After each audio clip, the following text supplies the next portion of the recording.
আজ স্বাধীনতা দিবস উপলক্ষে কিছু বলার জন্য অনুরোধ জানাচ্ছি রজত মহাশয়কে।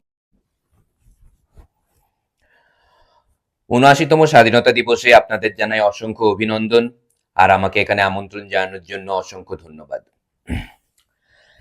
যেমনটা আপনারা জানেন, এটা কোনো রাজনৈতিক মঞ্চ নয়, তাই এখানে আমরা রাজনীতির কথা বলবো না, আলোচনা করব না।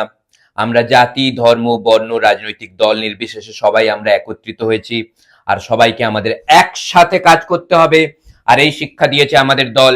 তাই আসন্ন বিধানসভা ভোটে 2026-এ আমাদের বিপুল ভোটে জয়ী করুন। ভোট দেন, ভোট দেন। আরে আরে আরে, আরে রাজনৈতিক কথা বলা যাবে না বললাম না। যেমনটা আপনারা শুনলেন যে এখানে রাজনীতির কথা বলা যাবে না, এটা রাজনৈতিক মঞ্চ নয়। তাই আমি এই স্বাধীনতা দিবসের দিনে বলতে চাই, আমাদের এক হয়ে অশুভ শক্তির বিরুদ্ধে লড়তে হবে। তাই এই অশুভ শক্তির বিরুদ্ধে আমাদের এক হয়ে গর্জে উঠতে হবে আর জুড়তে হবে শুভ শক্তির সাথে।